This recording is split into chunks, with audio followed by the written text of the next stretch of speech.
Assalamualaikum warahmatullahi wabarakatuh. Perkenalkan, nama saya Rizky Wulandari. Saya dari UPBJJ Yogyakarta yang saat ini berdomisili di Kabupaten Purworejo. Di sini saya akan menjawab pertanyaan dari tugas 1, pengembangan organisasi. Yaitu salah satu organisasi sektor publik di wilayah domisili saya adalah Dinas Kesehatan Kabupaten Purworejo.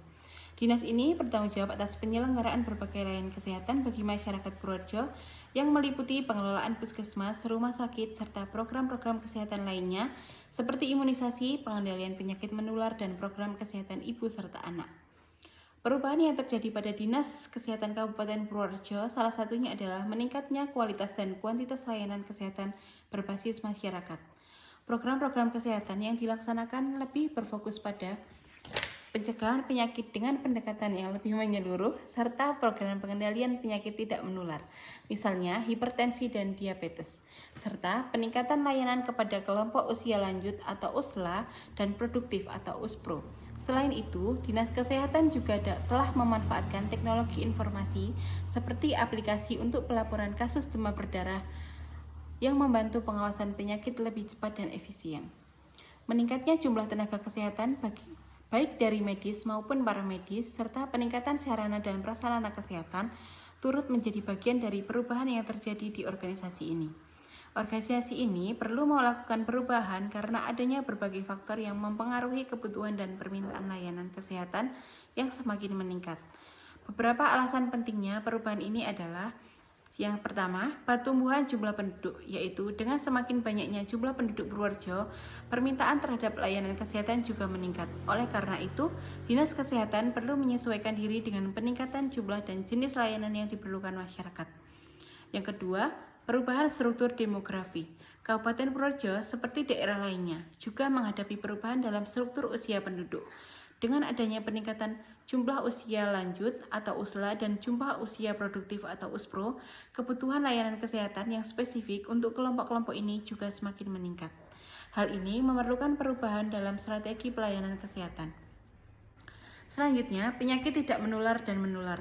Adanya peningkatan jumlah penderita penyakit tidak menular dan menular seperti hipertensi dan diabetes, serta penyakit menular seperti TBC, menurut perubahan dalam pendekatan pelayanan kesehatan dari yang bersifat kuratif atau pengobatan menjadi lebih bersifat preventif atau pencegahan.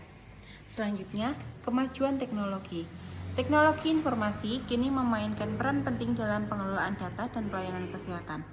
Sistem informasi kesehatan terintegrasi sangat dibutuhkan untuk meningkatkan efisiensi dan transparansi layanan. Soal yang kedua, model diagnosis yang cocok digunakan dalam perubahan organisasi Dinas Kesehatan Kabupaten Purworejo adalah model diagnosis MC-Kitsne 7S atau 7S. Model ini melihat 7 elemen yang saling berkaitan dalam organisasi dan memberikan gambaran menyeluruh mengenai faktor-faktor yang mempengaruhi kinerja organisasi. 7 elemen tersebut adalah: yang pertama adalah strategi.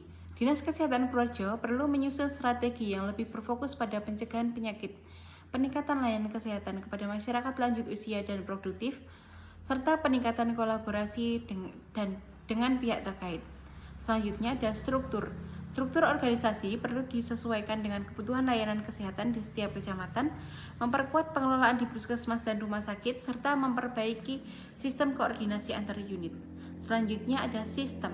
Sistem administrasi dan pelaporan kesehatan perlu diperbarui agar lebih efisien dan efektif.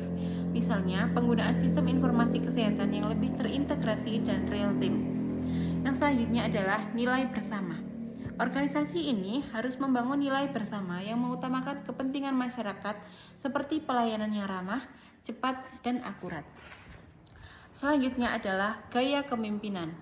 Gaya kepemimpinan yang berpartisipasi dan kolaboratif sangat diperlukan agar perubahan dapat diterima oleh seluruh anggota